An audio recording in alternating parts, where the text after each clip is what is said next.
जालन्यात गोसन्मान महारॅलीला उत्स्फूर्त प्रतिसाद. हजारो भाविकांच्या सहभागानं शहर दुमदुमले. गो माता की जय, भारत माता की जयच्या घोषणांनी परिसर दुमदुमला. महारॅलीनंतर सकल हिंदू समाजाच्या शिष्टमंडळानं जिल्हाधिकाऱ्यांना विविध मागण्यांचं निवेदन दिले.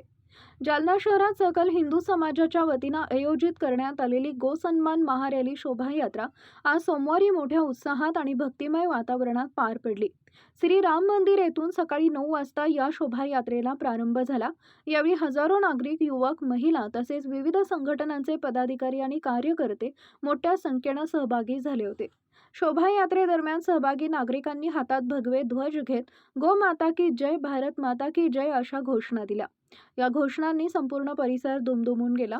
गोमातेच्या संरक्षणाचा आणि संवर्धनाचा संदेश देत शहरातील प्रमुख मार्गांवरून ही महारॅली काढण्यात आली. ठिकठिकाणी नागरिकांनी शोभायात्रेचं उत्स्फूर्त स्वागत करत पुष्पवृष्टी केली.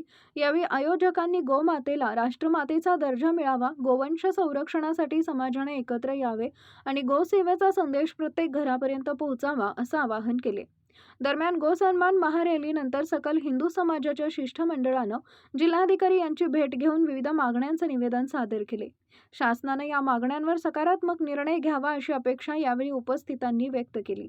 या महारॅलीत स्टील असोसिएशनचे अध्यक्ष तथा उद्योजक घनश्याम शेठ गोयल, राम मंदिरचे मनोज महाराज गौड, आमदार अर्जुन खोतकर, भाजप महानगर जिल्हाध्यक्ष भास्कराबा दानवे, शिवसेनेचे भास्कर अंबेकर, भाजप नगरसेवक अक्षय गोरंट्याल, नगरसेवक जगदीश भारतीय, नगरसेवक महावीर ढक्का, सिद्धिविनायक मुळे, विष्णू पाचफुले, अर्जुन डहाळे, गौरव देशमाने, अक्षय राजपूत, ऋषिकेश करपे यांच्यासह सकल हिंदू समाजाचे पदाधिकारी, विविध हिंदू संघटनांचे प्रतिनिधी, युवक, महिला आणि नागरिक मोठ्या संख्येनं सहभागी झाले होते.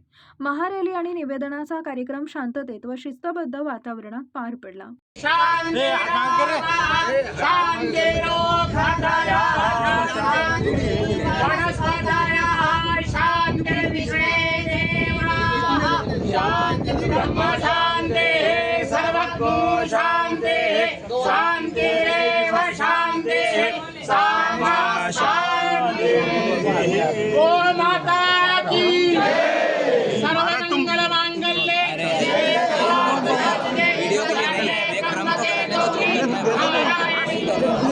आरती गोमाता